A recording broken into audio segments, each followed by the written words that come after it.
I wish to iterate that no matter how many times you repeat an untruth, it will not metamorphose into the truth. That even when they have read all the things that the minister has stated and enumerated as his expenditures for the period, they still want to be climbing on top of the hills and shout that we are not spending and hoping that somehow that will metamorphose into the truth. It will not happen. Mr. Speaker, I have heard people say that the gains that we are experiencing now in the economy is because of policies they implemented. How does the policies that could not turn around the economy when you were there suddenly be performing magic when you are gone? It simply means that your own policies feared your leadership. That your policies failed to perform when you were sitting there. And when you disappeared, they became friends with John Mahama and made the economy to perform. Please go and tell that to class 1 children and not the people of Ghana. Mr. Speaker, the truth is that building National Cathedral doesn't turn around the economy. The truth is that running a government of 125 ministers doesn't turn around economy.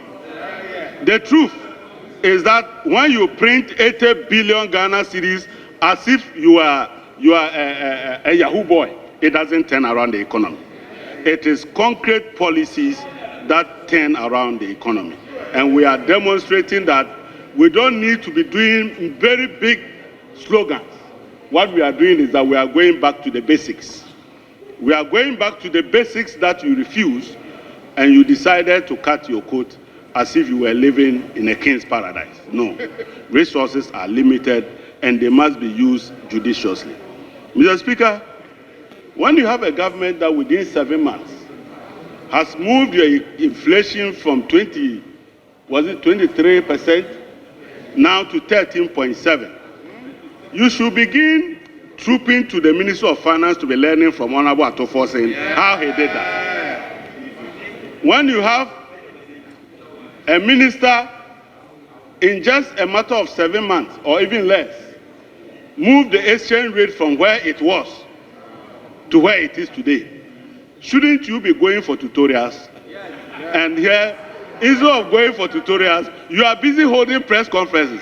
At the last count, you have already done 58 press conferences. A quite wow, 4 years and counting. You get tired.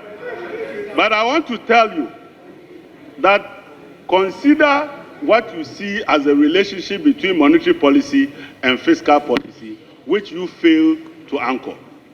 Today, when we realized that we were going to have a heated economy and inflation was going to sour, what we did is that monetary policy and fiscal policy agreed that the cost of managing excessive liquidity should be dealt with by the Bank of Ghana. So you realize that the Bank of Ghana was aggressive in mobilizing and mopping up excess liquidity. The reason was because if you allow the fiscal side to do that, you are going to have a very high interest cost and you will not have space within the budget.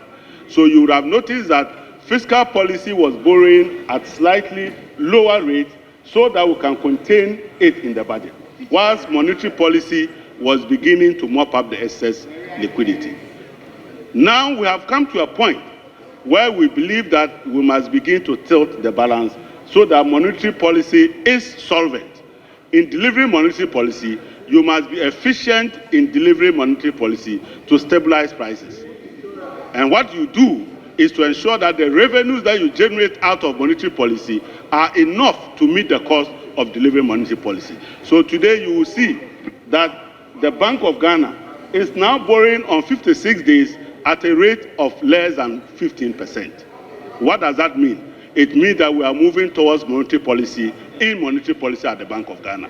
And the Minister for Finance is also containing interest costs within the fiscal space. That is what has led to what you are seeing.